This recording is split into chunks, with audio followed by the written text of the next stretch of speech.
to the Pull Up Experience. This is episode 117, and we have a great one for y'all tonight. We got Miss Angel on tonight, and we're going to have a great discussion about how she balances being a radio personality, a stylist, a model, a model, and an influencer. I like to say influencer because she influences people and whatnot. But it's going to be a great one. And we got Miss Brittani with us tonight, and it's going to be a good one. All right, so let's get right into it. Let's start. I like to start from the beginning. Okay. Because you Cleveland born and raised. Yes, I am. So tell us about your hood. Where you grew up at? What is crazy is, we on episode 117. Yeah. I grew up on 117th in St. Clair. Oh, okay. So, okay. Yeah, so it's all tying in. That's what's up. But so I grew up on St. Clair. But I always went to an art school. So I grew up. I went to Newdy Baker School of the Arts on the west side, deep in the west side.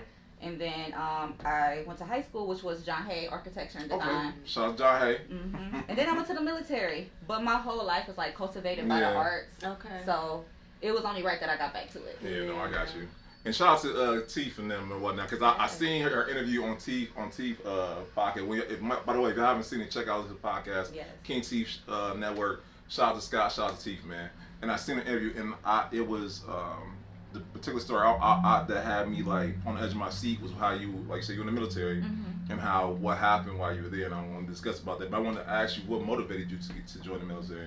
Honestly, I was having issues with my FAFSA. Like I was going through like a life situation where my father had went to jail, and then my mother was working, so I wasn't able to, get my senior dues, and I wasn't able to get certain things. So I was like, you know what, I got to do this myself. Yeah. So I put myself up literally by the bootstraps, and I'm like, I got to make money, and I got to figure out how I'm going to set myself up for the rest of my life. So I went to the military. Okay. So let me ask you, because I know you was in the Marines.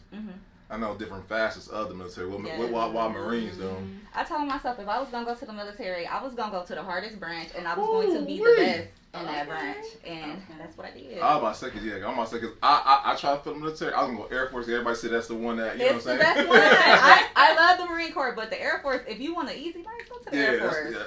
Easy life should be my nickname. Okay, we're gonna make it as easy as possible. So tell us about like your time, because I know, like I said, Marines, I'm guessing, because I know y'all got the longest basic training, like, all of them. Yes, it is 90 days, it's 13 weeks, oh my gosh. It was like something out of a movie, like, it was everything you see on TV, how intense it is, it's that times 3, like, we got beat up, my tooth still chipped from getting hit in the face with a butt stock of a rifle, like, they put in work on us, like, but I came out so much stronger mentally and physically, like, I feel like if I could do that, I could do anything. Yeah. I could do anything. And I know, you know what I'm saying, and no shade to the military, because once again, I know it's a great place for people. But I know with you being black and you being a woman, it made for a different experience versus someone else or whatnot. Yeah, so I tell people this all the time. I'm happy with my experience because I had a good experience, but I would never recommend it to a black person or a black woman specifically. I have a 7-year-old daughter. She cannot, okay? I'm looking in the camera. She cannot go to the military because of what I saw other women go through and what I knew, what I went through, but what, I got past. Yeah. Like, so for me, it's like, I overcame that, but it's something that I overcame that it's an experience that I don't want my daughter to have to experience. It was just my experience that I could share, not something that you should have to go through. Absolutely. No, I get you. Because I remember my dad, when I told him, like, I'm about to go to the military, he was like, no, you're not. Exactly. You know what I'm saying? And I didn't know about, you being rebellious, you're young. Yes, it's crazy. It's mentally trying, it's physically trying, and it's like, I don't want to be, like, insensitive or anything like that, but it's like, it's a MAGA type of business, you know what I'm saying? It's something like, the people that fight for America, who do you think of when you think of people that's like America, walking around, stuff like that? Right. It's that type of place and you're surrounded by it, you're engulfed in it, so it's difficult. You got to be strong mentally more so than physically. Yeah, no, listen, like I said, I thank you, Lord, by the way, because like I took my test. I was gonna be a chaplain assistant of all things, right? So I was gonna go to school for seminary, long story short, I took the test. I went out. They know how you hate in a hotel. And I ate all the chocolate cake, all the orange soda. 'Cause I was young, like a kid, like I was, right? They went to draw my blood. It's like my sugar level was like diabetic level, and they literally told me I had to come back. Long story short, I'm like, you know what? Maybe I'll take a sign from God. Cause I was about to say, that was definitely God. It wasn't for you. That wasn't your path. No, it wasn't my path. No. Because I found out the regiment I was supposed to be part of, actually got shipped out to Iraq. This is like 06, 07, or when this is during the Iraq War. Yeah. They just got shipped out the very next month. So like you said, that really was God. Yeah, that was God. That wasn't for you. Yeah, no. So thank you, Lord. But I want to talk about, because once again, shout out to Kingston, because it's a story that I know that I was like, I couldn't believe when you tell me to Nobody ever can. Nobody ever can. So I want to hear have our audience hear about how while you because you got deployed. I got deployed. So in November 2012, I was deployed to Afghanistan. I volunteered for that. And Guys, why? I just wanted to get in on the action. I was young. I was 18. Like, you ain't no joke, man. I wanted to you gangster, man. Yeah, I was like, I want to be a part of it. I wanted to be on the front line kicking doors in. Yeah. But my job was actually logistics to, coordinate movements of food, of cargo, personnel, weapons, everything. So like, we basically set the base up that the uniformed forces, so that's all the forces that we stay on, and to just make sure that everybody has what they need to do their job. Yeah. So we're not just on the base, but we're out, it's called out of the wire. So, we surrounded by barbed wire, so we go out of the wire into combat danger, but we have like special forces that support us. But sometimes the special forces, they get busy and we get busy in the crossfire. Wow. Yeah. So from that point, I deployed. So we got there January of 2013 because we were preparing from November to January 2013 because you got to go through different types of testing. You got to go. It's covered up by my tattoo, but I had to get like 13 shots in my arms. And it's like it's crazy. Like you got to go through mental evaluations. Like so much to go there. So we get there.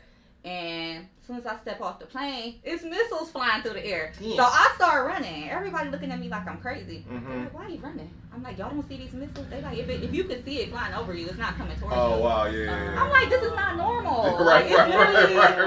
But they've been so case to it, so it's like, what you running for? Yeah, because they've been doing it for years. It's my first time going there. I'm scared. But, so, maybe like 8 months down the line, because I was out there from January 2013 to February 2014, so I did a year. And we were going on a convoy, which is basically like a military like caravan where everybody's like, it's like the tanks and stuff lined up, the other like armored vehicles lined up. We were delivering manure and we were delivering barbed wire to a friendly territory because that's what I did as a logistician. And on the way, we hit a small bomb, which is called an IED. So we hit a small IED. It wasn't too bad, but the explosion, ended up giving me some internal damage. So I am basically, I won't say that I am an amputee, but I'm an amputee because I don't have an organ. So I'm missing an organ, so I have a prosthetic organ. From the impact from the blast, basically compressed my insides just like that. So when we hit it, we went up and we went back down. And it compressed everything in my body. But it happened so fast and it was so much, momentum. I didn't realize. I thought I was normal. Yeah. So I went the rest of the deployment. Didn't know what was wrong with me till one day. I just couldn't stop peeing. Like I could stand up, I could walk around, but it just my bladder would not, it couldn't hold itself. So I went through months and months and months of evaluation. And they ended up finding out that, your bladder is destroyed. It's ruptured. Oh, wow. So I ended up getting... Time out. So they made you go through all these things just to finally get to the bottom of it. So what they did, in between that time, they pumped my bladder full of steroids so that I wouldn't pee, but I would have to use a catheter. So I was using a catheter for months. 4 months. And it was uncomfortable. I felt disgusting. Like, it was probably like my worst physical experience in the military. But I had to use a catheter for months. And, till they, they figured out what it was, and they ended up, in the end, taking my bladder out and giving me, it's called an inner stem, and it's basically like the size of a cell phone, and it's implanted in my right buttock, and it's my bladder, and it's basically, it vibrates through my body, so it sends like neurological signs to my brain. It's a wire that goes through the box, up my spine, into my brain, and I don't know where the connect is, but my brain is telling my inner stem bladder that I have to go to the bathroom. Wow. So I get maintenance on that. It's an app on my phone that I use to make sure that it's still good. But I get maintenance once a year on that, and then I have to go to pelvic floor therapy. Wow. So time out. I'm sorry. No, it's fine. It's fine. Because one, I'm switching to the fact that you, even though an artist, you were still serving. I was still serving. And like they so hold on, time out. Cause I'm trying to process it. Cause I'm like, if I have a normal situation, of course you better see the doctor right away to find it out. But I'm guessing you still serving despite the fact you had this girl going on with you. Yeah, there was no break or nothing like that. There was no break. Still had to still had to meet my physical demands. Still had to go to the rifle range. I mean, I'm sorry. It's fine. It's okay. Like, it's really crazy. That's crazy. But I was so young, it was normal. I didn't know anything else. That was just my whole adult life. That's all I knew. Yeah.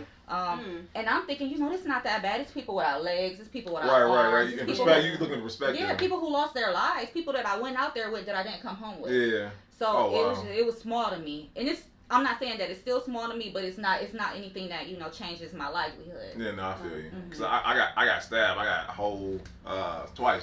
I got I'm sorry, but I had to get open heart surgery. Oh my gosh. No, it's a long story. But long story short, I remember I was sitting with my therapist, and like she was like, you got PTSD. I'm like, I got no PTSD. I went back to work and everything. I was out of work for like 2 months, right? And I went back to work like nothing happened, right? Everybody just looking at me like, what's going on with you? You just had open heart surgery. Right. Still got the staples and everything in my chest. Oh my God. But I said all this to say, how during that time, what was your healing process in that time? Like, I know you said that of course you were still doing your physical demands, but like, were there any trauma that you still had to deal with while dealing with that?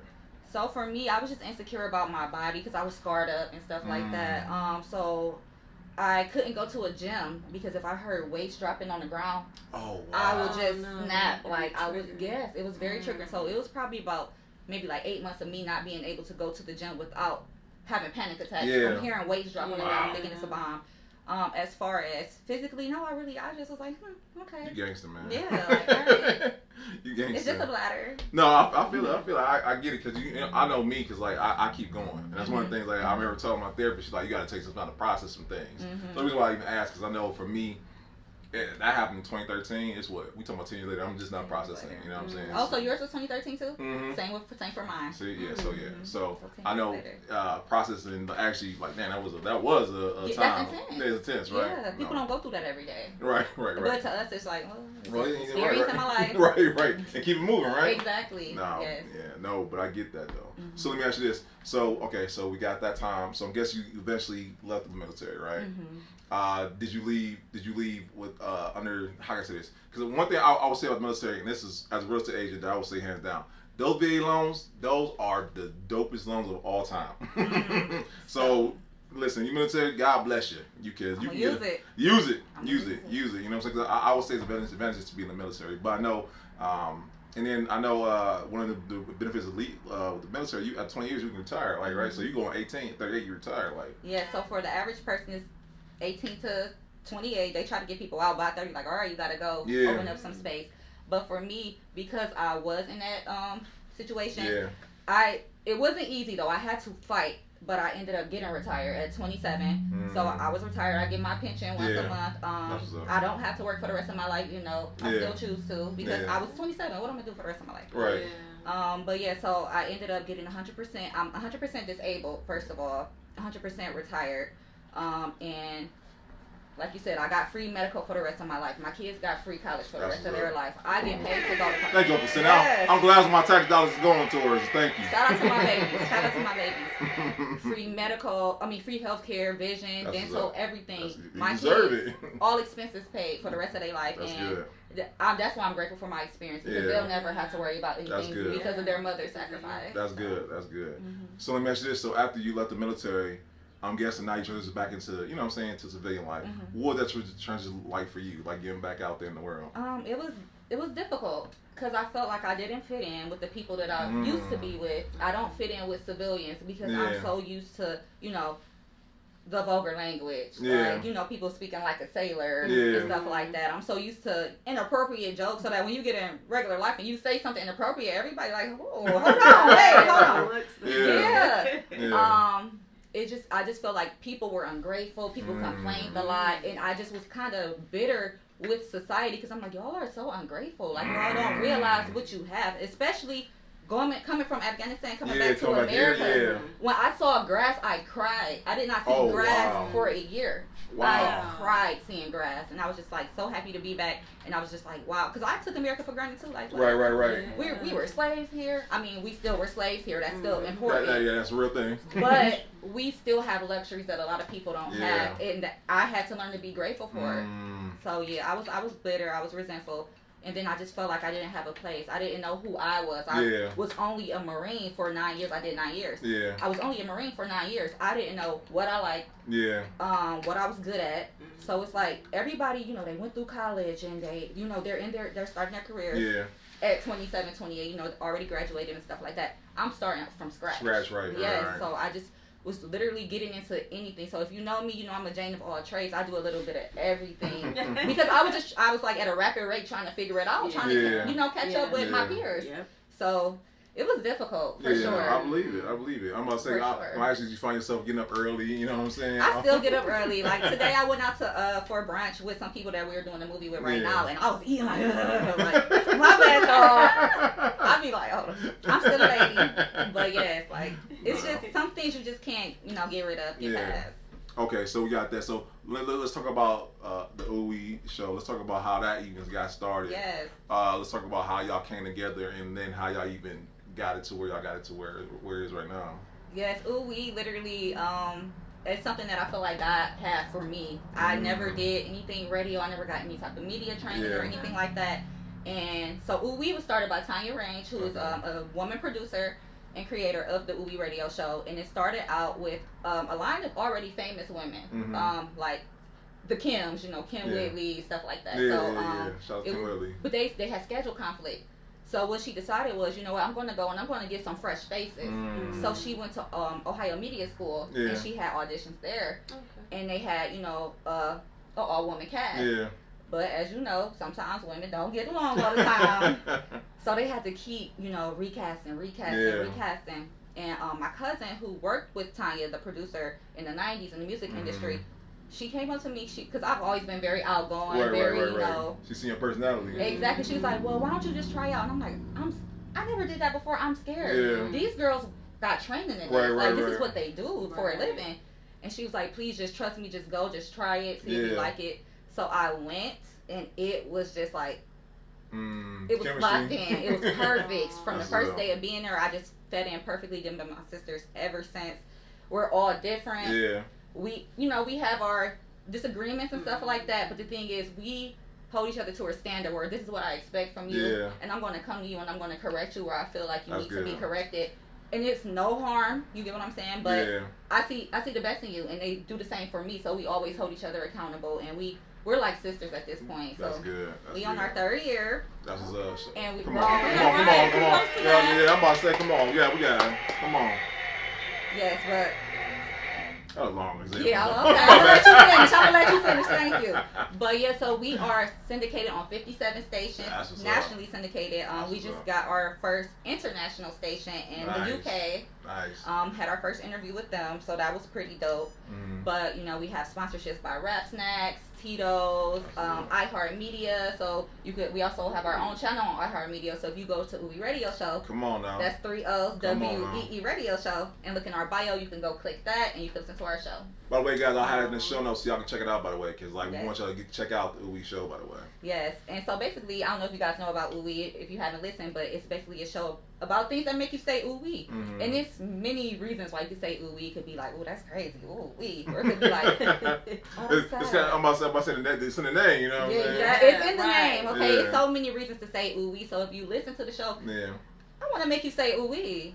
So I have a question. So I was just with Latif and a couple other podcasts. We were all talking about how I'm coming to podcast, and we're coming to interviewing people. That I feel like it's a rhythm. You know what I'm saying? Because one, you get a feel for the person, you get a feel for the questions, all that good stuff. How do y'all navigate having a guest on, and then it being not so many? It's 5 women. 5 women, right? With being so many different personalities, how do y'all navigate that? We know each other. We could just look at each other and know. Like when somebody's about to speak, it could be eye contact, it could be like a body language. Like for me, I talk with my hands. If my hands go down, I'm not about to talk. If I do this, they know. I'm about to speak. Exactly. And the reason why I talk with my hands is because I had a jaw injury in the military. So radio is my therapy. I have a tongue tie. I have I get mush mouth, and I have to use my hands to help me articulate. Wow. But a lot of people will use that as a drawback, as something to discourage them from doing something like this, especially in the public eye. Yeah. But for me, it's a therapy. It's like, okay. Come on, I want to hit that, but I know it's too long because like I feel that because like I got a stutter, right? And like for the longest, I would tell people I don't like talking in public because I have a stutter, and I get excited or I get nervous. I have a tendency to do it, but like now. You know? Yeah, y'all gonna get whatever coming out of my mouth. Y'all get it, you know. You overcome that because I used to have it really bad too, and I'm like, what the heck? Like, it's irritating. But I think the more you get in front of the public and get past those nerves, absolutely, no, absolutely. And like I said, it's therapy. This is therapy because like you get a chance to meet dope people, you get a chance to pick their brain. And I say this also on podcasting. It is like free college. It is like free college. It's like free college. It's therapy. Like I said, it's a confidence booster for me. Because I was embarrassed to speak in front of people. I used to talk like this. I wouldn't like separate my teeth. I got 18 screws and 4 iron bars in my jaw. So I can't feel my lower jaw. So if you ever see me wiping my mouth, I'm just making sure I'm good. But man, you gangster, man. You gangster. Yep. Dang. Okay. So, cause I love what y'all doing, cause like. And like it's 3 of us here, but like I said, we get a chance to, feel each other's styles and feel everyone's personality. And once again, I feel like you got a rhythm. But let me ask you this: has there ever been a time where, not saying because we got the Real, we got the View, we got these different shows that showcase women in with different personalities, with different backgrounds. Has there ever been a time where the conflicting of personalities ever became too much for y'all cohesiveness? Yes. So at first the issue was very big, outgoing, out there personalities. Because we saying ooh wee, so she was looking for people that are dramatic, and she was looking for people who are chill. So we have Jazz. Jazz is very chill. She's calm. She's collected. She's cool. And you have Nick, who's out there like she just like attacks with her words, which isn't a bad thing. Yeah. But she got a distinctive way of speaking. And so it's like a time where she may talk more than other people. So we have to have those discussions. Like, look, you need to. Tone it down a little bit. Or in Jazz, you need to, like speak up a little bit. Or for me, I like to when I have an idea, I seem to like blurt it out. So it's like me over talking other people, and we had to learn how to find that balance. Yeah, that's good. And so we make every time we have an issue, we always lay it on the table. We have meetings like on random days, like we need a phone call. I feel some type of way about something, and it's never any bad blood. We never have any bad blood. That's ever. Good. So y'all keep the lines, y'all communicate, keep the lines open. So if y'all do have a problem, it's not like, because I've seen it, you know what I'm saying? We see all the time where people be on the show together, and you'll see the person on another person's platform talking about this person without them ever have talked the problem with that person in the beginning. Exactly. It made the problem even worse or whatnot. Those my girls. I love them. I speak highly of them in any room, any setting. That's what's up. No. And like, I love it. Awesome. So I love it. Being family in that sense, how as you being a mom, how do you balance doing that and still being there for you? Oh man, so that's the most difficult and conflicting part for me, because I won't sacrifice time with my kids for anything. That's good. Because I sacrificed too much time away from them as a kid. Yeah. My son, I had him in 2017, and I had to go to training for like 6 months when he was 3 months old. So when I came back, he was calling me Dada for months, and that broke my heart. He just kept calling me Dada, and he didn't know Mama, and that he was scared to come to me at first when I came back. And it's like, I'm your mother, and that really broke my heart. So I promised myself, and I promised them, I would never ever sacrifice any more time away from them. So they be there sometimes. They come to the station. If it's inappropriate, they can sit outside. They support it. They think it's cool. So the first time they heard us on 106.1 in Cleveland, that's a iHeart station as well with Insomniac. And they were like, so they were like, oh my God, Mommy, it's you. Because I didn't hear the commercial at first. But they heard Ooh Wee radio show. And then my daughter, she's 7. She's like, oh my God, they said Ooh Wee, turn it up. So I turned it up. And they heard us talking. They started cheering and screaming. It's like, did y'all see the Temptations? I could feel like Temptations. When they first heard they song on the radio. Yes. And they ran that shit. What, you don't watch? My black card been revoked. Yeah. I'm trying to work on getting it back. You Me and her have talk about that pictures. because she hasn't seen a lot of black films. That's Make sure okay. I ask Oh, her. You busy? You ain't got Temptations time. I got. Thank you. But yeah, you'll know the scene when they first hear they song on the radio and they Yeah. running down the street and Yes. everybody coming outside like we on the radio. Yes. That's how it was in my car, but it was just me and my kids. So celebrating with them and having them That's come, dope. you know, throughout the process is amazing. The traveling part is difficult. Like I said, I do sacrifice sometimes, but we're going to FaceTime. We're going to call each other. We're going to be on the phone like most of the day. So, you know, I teach them through FaceTime and stuff like that. So right now I'm in between Atlanta and Cleveland. Yeah. So I do 2 weeks in Atlanta, 2 weeks in Cleveland, and they stay with their dad because I want them to have a stable life. They didn't ask for this, so you know they're going to maintain their friendships and stuff like that in a stable position because they have a great father. Yeah, that's good. But yeah, so you know, I talk to them like, how do you feel about mommy doing this? Would you be okay if mommy does this? And they tell me, you know, if they uncomfortable with something, I won't do it. If they say it's okay, they fully support me. That's good. Yeah, and they love it. They enjoy it. So I'm happy that I have understanding kids that, you know, they like being a part of the process. No, that's good. That's a lesson for support you. Yes, I love them. They're always so happy. Like they're excited that their mother is doing something like this. So I love it. That's good, and I love the fact that you know, so you incorporate them in it. That way, Every you know, day. they do have a stake in it because once again, they're sharing their time with you with the world. So I mean, that's dope. I'm taking notes for that. Thank you, by the way. No problem. Yes, that's my baby. So we got the radio, but let's talk about your other endeavors that you have going on. Let's talk about you working with my man Johnny over at HWIC. Yes. So honestly, that it just happened so crazily. So I was working red carpet at his movie premiere, Locked In. Watch that on Tubi. Watch it. HWIC, Johnny Filmworks, yes. But yes, so I was working on Locked In as a stylist. I mean, not Locked In. I was working on the red carpet as media, and like his girls that were starring in the movie, they were all like in front of the sign taking pictures and stuff like that. So I ran up in their picture and I gave somebody my phone. I said, okay, I want y'all all to say ooh wee when I count to 3. So I was like 1, 2, 3, and everybody's like ooh wee, and everybody started going crazy. So he pulled me to the side, was like, I really like how you grabbed the crowd's attention and how you really just owned that and had everybody, you know, represent for your brand while not taking away from who they were. Exactly. And he was like, and I've seen you, not only did I see that, but I've seen you, you know, in different places, always working hard, always hustling. He was like, it has not been an event where I've been and you weren't there doing media. Yeah. And he was like, I noticed your hustle. So you never know who's watching. No, facts. You gotta work hard. Even if, you know, don't do it for applause. Do it because you want to. Do it because you want to be there. And the right people will see it. Ooh. Yeah. I'm about to say Cute. Make sure it up. But yes, but he ended up reaching out to me, and he said that he's like, I would like to, you know, try something out, see if you would like to be a part of my team. Yeah. And it was curtains from there. You know, I had an amazing time on this newest movie coming out. It's called Airbnb. It's listen, shout out to Johnny, man. Yes. The Hollywood man in Cleveland, man. Yes. And it has an amazing cast. The storyline is, oh my God, y'all. When I tell you this movie is gonna be so good, it's gonna be different from something that you've ever seen. Yeah. It's so good. It's crazy. I know you guys met Haber before. He's in it. Oh my God, his character. The movie stresses me out in a good way. Like, it's so good. I cannot wait for it to drop. And shout out to Haber, man, because I know he is not transition, but he's doing his thing in the movie side. So shout out to that young man. He's a hardworking man. Absolutely, hands down. But yes, and Johnny, you know, he was amazing on set. He feeds the cast good. Yeah, he we told us. I'm like, I gained 10 pounds working on that set, and all I was doing was clothing people, and I had a little cameo role, you know. Last minute, somebody dropped out. He's like, can you do this? I'm like, okay, I can try.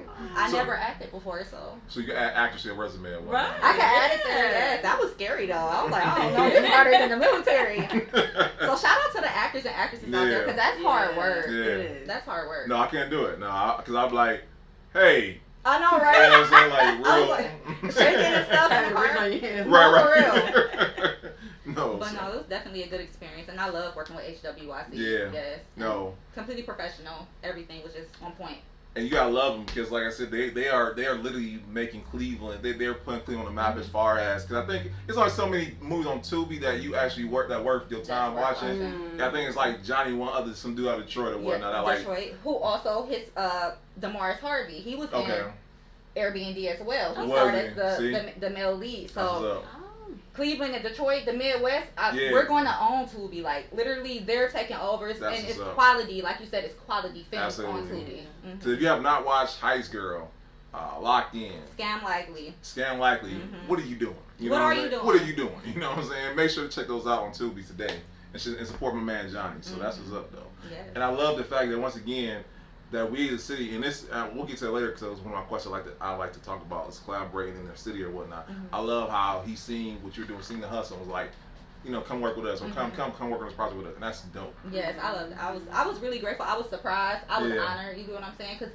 he has the biggest film industry, production company in the city, like independent production company, and he puts his all into that. Absolutely. And I was just watching him throughout the process, and not that I felt bad for him because he was doing what he loved. But like I saw how hard he worked and so all the passionate time and money that he puts into it, and people just want to be like, oh, give me a role, put me in a movie. No, y'all don't understand what it took for him to get to this point. Yeah. He's been doing this his entire life since he was a teenager. Him and his cousin, the director Dave, they've been doing it since they were teenagers. You get what I'm saying? So it's like this has been his life's work. So no, I'm not just going to throw you in something that I've been doing my whole entire life just because you feel like you deserve a role. And Johnny does this for real. He don't do this for free. He ain't doing with the iPhone. He's like, we got talking about full production. Full production. We had drones, everything. Like, it was amazing. It was an amazing project. And if you haven't, check out Johnny's episode. I gotta remember what episode it is, but I think the episode 60 on the pull-ups. So y'all check that out and hear about his story also. So yes, thank you, by the way. It was a great experience. No, absolutely. That's what's up. So okay, so we're talking about the past. We're talking about the present. Talking about the future now. Let's talk about what you got coming up. So what I have coming up now, right now, I don't know if you guys heard of Time Traveler. Y'all gonna have to check out Time Traveler. I'm gonna show you who he is. Okay.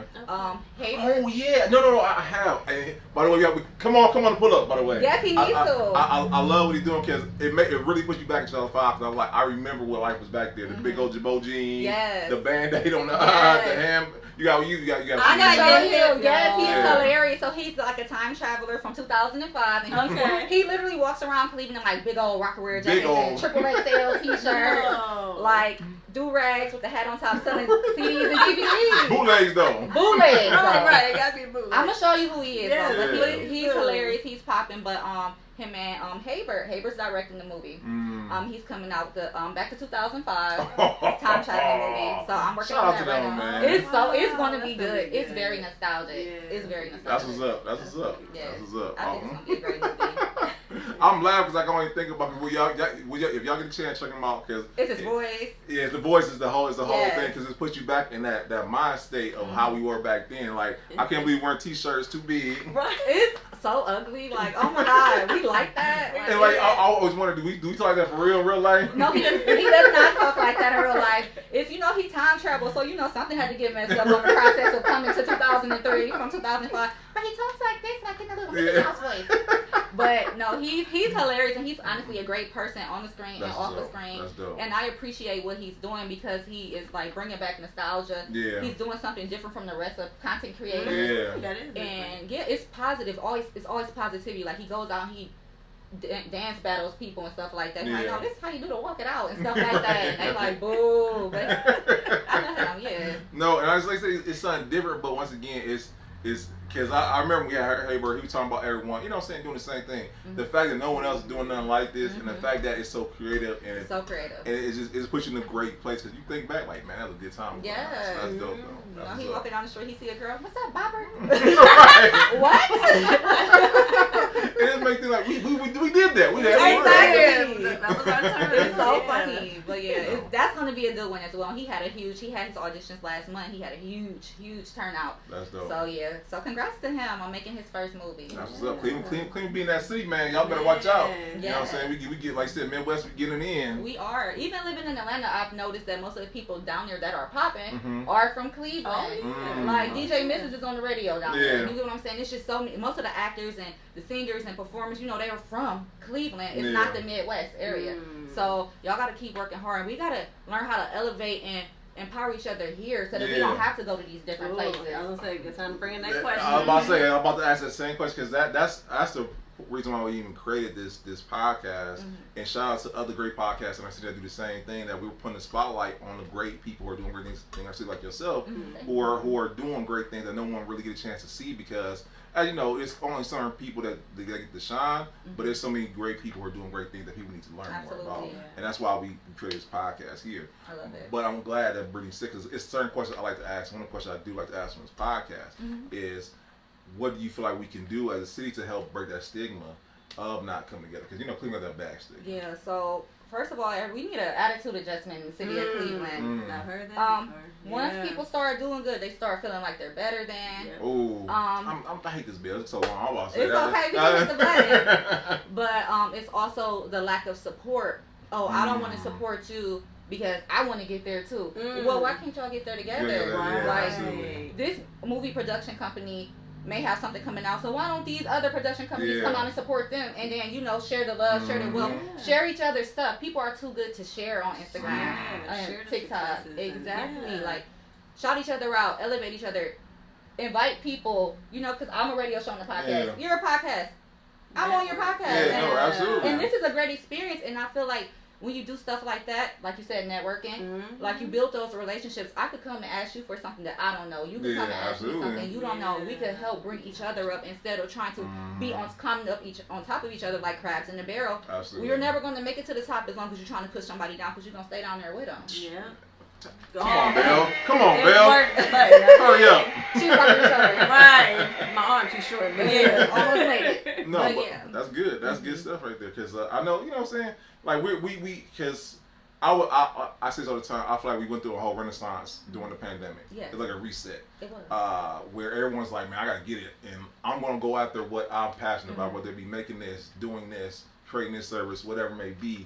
And now with that happening, we're seeing that people are coming together. Now, it's not as much as we like it to, but once again, getting better. It's getting better. It's getting better. Yeah, like, I think on 216 Day, I don't know if you guys like looked into that, but 216 Day, all the artists in the Cleveland just came together. Oh, yeah, and they were singing, you know, like all the Cleveland songs, and it was just a big party. It was a big concert, and they just had a great time, just everybody. And I always like to preach collaboration over competition. Come on now. We don't have to compete. We can collab. We can build each other up together. That's why Cleveland, we stuck in this perimeter of the city. Yeah. We can go to Akron. We can go down to Canton. We can go down to Cincinnati and work with them. It's okay. We don't have to stick just to Cleveland. You could be from Cleveland. You could rep Cleveland. You could be Cleveland all day long. But it does not hurt to collab with people. You don't have to compete in every single thing. No, we all can win. That's good right These there. people in Atlanta, I live in Atlanta, they support each other in and out, through and through. And they not even from Atlanta. You know what I'm saying? They from all over, but they support each other. Like, we all got to make it. And I need Cleveland to come to that same, you know, understanding. We got to make it as Cleveland. We got to make it together. And so, No, that's good right there. That's good right there. Because, I mean, ain't no shit on Atlanta, but once again, we have the resources, we have the capabilities. There's no reason why we can't do the same thing here. Absolutely. And y'all got to pay each other. Y'all can't be asking for favors all the time. And that's the issue. That's true.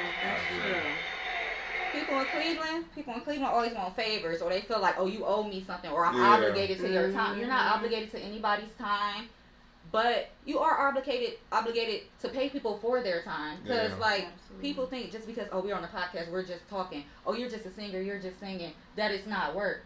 It took so much to go into that work. You know what I'm saying? That's people's passion. That's their sensitive areas. That's their, you know, their baby. Absolutely. Your art is your craft, and it's your baby. You know what I'm saying? Something that you created from your heart and from your mind. Right. And you deserve to be compensated for it, especially if you're sharing it with the world and helping people out and getting them out of situations, like musicians, like artists, like poets, like film creators and stuff like that. So you gotta pay. Absolutely. And then my thing is this, like, I know people were just starting out, like, maybe money might not be a thing, but come from a place of contributing in some type of way, whether it be through promotion or, you know what I'm saying, or if you see that person has a need, let's say that person doesn't need money, they just need someone to help them in a certain way.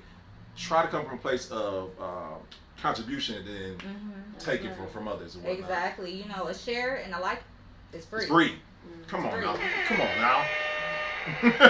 This thing's so long. They gassing me with the chair button. I know, right? But that's real. That's real. It costs you nothing. Yeah. It costs nothing to support people, you know? Yeah. So no, I don't make it. Tie episode, by the way. No, for real. At this point. Yeah, that's good right there. But yeah, so And one more thing about people from Cleveland. I'm sorry. I'm not trying to go in on y'all because you're from Cleveland. You can. If anybody can, you can. I just feel like people in Cleveland are too cool for a lot of stuff. Oh, I'm too cool to, post every day, or I'm too cool to show up to this type of event. They don't know how I get down. I go every day. Listen, I don't have a problem. I don't care if you don't like what I'm posting, you can unfollow me. But I'm not too cool to do anything. You know what I'm saying? And I feel like a lot of people got to get that out of their head that they're just so smooth that they got to be mysterious and move mysteriously. Why? You're weird. What's the point? Yeah, no. I mean, how are you gonna know who you are or know anything about what you got going on if you don't? You know what I'm saying? Exactly. Everyone says word of mouth. I get that, but how does word of mouth occur? You know what I'm saying? It's 2023. It's the age of technology. It's the age of social media. Y'all gotta get with the times. That's true. All facts. I remember they said you have a website. You know what I'm saying? No one knows what you're doing. I feel like you don't have any social media. No one knows what you're doing. No one knows. Like people want to look you up. People want to see what you got going on, so they can figure out if they like your portfolios. You know it what I mean? It sure is. No, that's what's up. Okay, so I don't know. So I want to ask. So on the Ooey show, y'all have like stable questions y'all ask every guest, or is just like you know what I'm saying? No, it's whatever. We research our guests if we weren't already following them and knowing all about what's going on with them. But just whatever come to our mind. It's crazy. It could be something serious. It could be lifestyle, or it could be something out there. It depends on who's on. Who's asking the question. I got you. But so we don't actually have a format. So we do have our segments. So we have 3 segments. We do 2 hours, so we have 3 segments each hour with music in between because it is a hip hop and R&B show. And we play top 20, music. So we are the Independent Artist Hub. So if you are an independent artist, get on our show. Make sure you register with ASCAP and BMI so that we can get you paid for your music, for your craft. Because a lot of people are just pushing stuff out without getting the money for it. You can literally do it yourself. Put yourself on these platforms. And like I said, we are on 57 different stations, and we are always on air 24/7, 7 days a week. Somebody's playing, so you will be in constant rotation. So I want to put that show notes also for y'all to be able to get on the Ooey show and be able to get your music out there. So thank you for that, by the way. No problem. Awesome. Yes. So like I said before, DM Ooey Radio Show, which is 3 O's WEE Radio Show, and let them know if you want to come on for an interview, if you just want to put your song in our rotation, then we got you. That's dope. That's dope. So the reason I asked it, because like here at the pull up, I like to ask certain questions to everyone. Because one, I believe we don't look back at the episode and be like, man, we had Angel on. I remember when she said she's going to do this and whatnot, and she's doing it. Yeah. So one of the questions I like to ask all of our guests is legacy. You know what I'm saying? Because, we're all... What did Jim Rome say? Jim Rome said, life's so risky, none of us are going to make out alive, right? So, you know what I'm saying? That's the real. But when you do leave this earth, you're going to leave behind a legacy. What do you want a legacy to be for you as an individual, and then a legacy for the things you've done? Okay. So for me, I want my legacy to be that I lived the life doing what I wanted, exactly how I wanted, on my terms. Okay. That's good. And that I lived a life that made me happy, that I want to die happy, you know what I'm saying? I'm going to live like, good. You know what, once I'm dead and gone, like, I'm okay with how my life turns out. Good. I'm perfectly content. So that's why I do all of these things, and I move the way that I move. I don't stay anywhere I'm uncomfortable, anywhere I'm unhappy. I will not hesitate to quit a job. I worked at the bank. I worked at a restaurant. I worked if I feel like it's time for me to go, it's time for me to go. I don't care how good the money is. If I don't fit, I don't fit. Yeah, that's good stuff right there. Because I was doing celebrity styling, and it was a celebrity that I just did not get along with them. And it was my first celebrity. And it wasn't working. I told them, I don't think I'm the person for you. And they were like, well, we were going to promote you and do it. But it's not a fit for me. For you. I may be perfect for you because you're telling me what to do and I'm doing it, but it's not a good fit for me and my mental peace. That's what's up. And I want my kids to see that their mother lived a happy life. That's good. Because I want them to live a happy life and choose, make decisions that make them proud. That's good. That's good. And my legacy on this earth, I'm a stylist, so I just got into styling last year.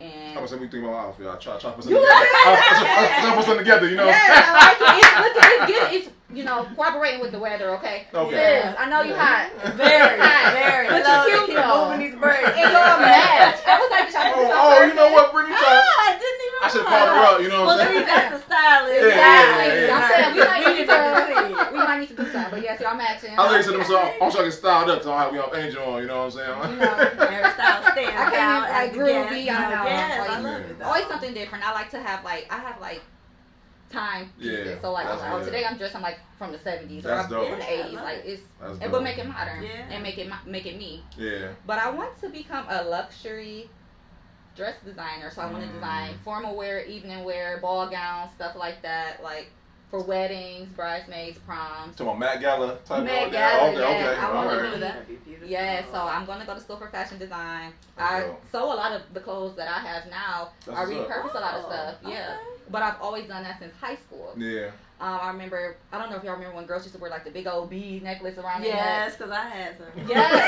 So I ain't grew up in the best conditions. Like my parents, they were amazing. You know, we were taken care of. We had clothes, we had food, but we ain't have everything, you know, that we wanted as kids. Yeah. But I would take the Christmas tree beads and I would take them and make them into necklaces.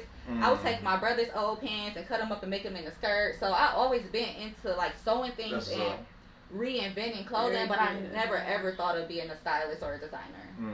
So I want that to be my thing. Like, you know, I created something. I created a life. I created a living. I created a legacy from scratch, literally. That's good. Wow. That's literally. good. That's good. That's awesome. I love it though. You know what I'm saying? Because like I like to believe after hearing your story, one, you'll live a life with no regrets. None. You don't take nothing from you know Nobody. what I'm saying? Let me tell you, I'm so friendly. I'm so social, but I hear it. What? I hear it. In a second. And then on top of that, like, you know what I'm saying, like you have overcame obstacles that try, you know what I'm saying, that in your way, and you just let nothing stop you. So that's nothing.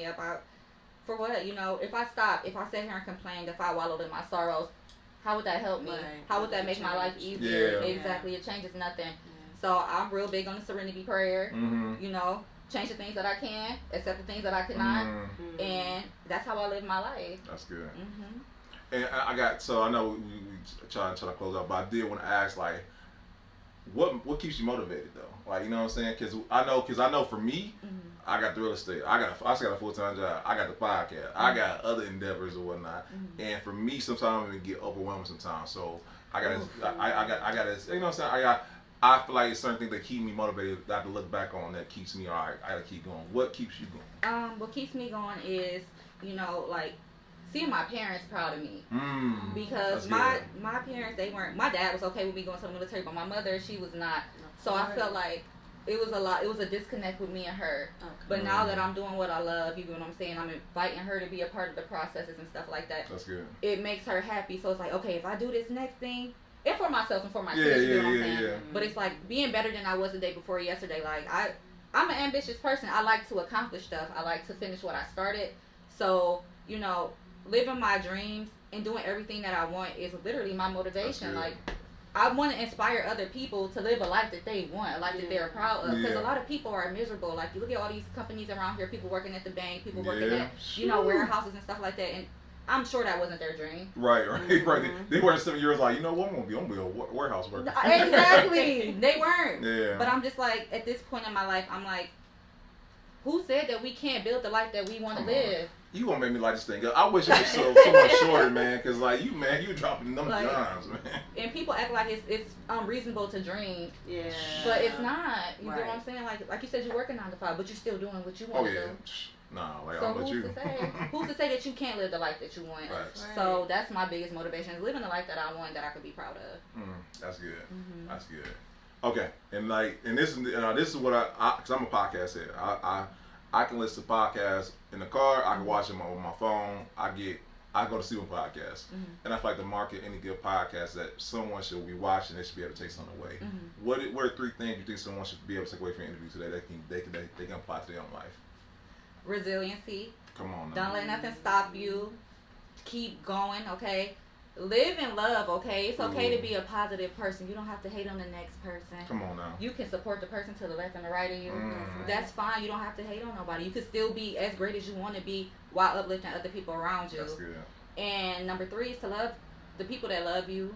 So you love your support system, because literally I would lose my mind if I didn't have the people that I had in my corner. I don't know where I would be if I didn't have the support system that I had. You get what I'm saying? And people are ungrateful for the people that are in their lives. Right. Because if you don't realize how much somebody impacts you until they're gone. That's good. And like the biggest people in my life, you know, I lost my favorite cousin. I've had 3 kids actually. My daughter passed away. I'm sorry. No, it's fine. It's okay. and my grandmother. And it's like, once she left, for a moment, I felt like nothing was worthwhile. Yeah.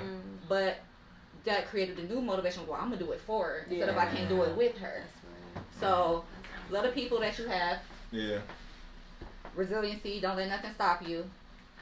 And what was the other one? Love. Live and love, okay? It's okay to be a positive person. It's okay to be happy. You don't have to be miserable and angry because that's how society is right now. Be happy. Come on, that's all I got. No, that's good right there. Just like everybody wants you to be style face. Yeah. You know what I'm saying? No. Mm-hmm. Like, you don't gotta be angry. You ain't gotta be angry. Like, hey, it's someone who didn't make it today that wish they would have had it today. So you better enjoy it. So no.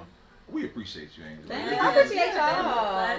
This is a great one. Thank you. I appreciate it. So where can the people reach you at? So you can follow me at Angel Elaye, but LA is spelled out. So I'm gonna spell it for you slowly. It's Angel, Angel. Man, I'm an idiot. I said something else altogether. I'm sorry. It's okay. It's Angel, Angel, Elaye on Instagram, Facebook, Twitter. Hit me up. We Radio Show, 3 O's, WEE Radio Show. And hit us up if you're an independent artist. We are the Independent Artist Hub, and we can put you on. And yeah, thank you for having me. No, thank you. I was saying something French all the time. People always be like Angel Elaye. Like, it's Angel Elaye. Okay, that's we appreciate you. And like, okay, so part 2 for the Met Gala when you styling. So that I got y'all. Okay, y'all gonna get an invite, and we gonna work with these colors. Yeah, we're gonna bring it back. We're gonna bring it back. But it's gonna be cute. It's okay. Yeah. We're gonna get it together. We appreciate it. No, I appreciate you both. So we say we gotta pay some bills real quick, y'all. Once again, I want to thank y'all for once again tuning in every week.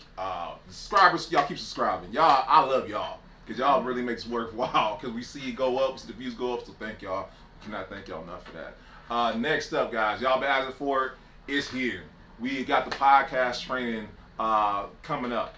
We're still working on the venue. We're still working on the date, but the information's there. We got it together, y'all. Y'all been asking. I say, Brandon, what's coming? It's coming. It's here. It's here. We just putting the files on it, but it's here. So listen up. Stay tuned for that to start to drop. For y'all can sign up, get early access to it, and get y'all podcast going. Because once again, if anything I like to say about this podcast life, it ain't easy. You know what I'm saying? So we went through the trial and error to do it. Now we're showing you how you can do it yourself, and you don't have to go through the pitfalls we went through. You know, episode 117, Steve can tell you we had some doozies. You know, we had some troubles, but you don't have to go through them, and you can start and then you can go get it there a lot faster than we did. Start getting monetized too. Once again, because we'll show you everything that you need. Okay, so stay tuned for that to drop, y'all. Listen, guys, this is episode 117. We can't close it better than that. We thank once again having Angel on. We thank Brittany coming on, special guest hosting. And so next time, y'all, peace.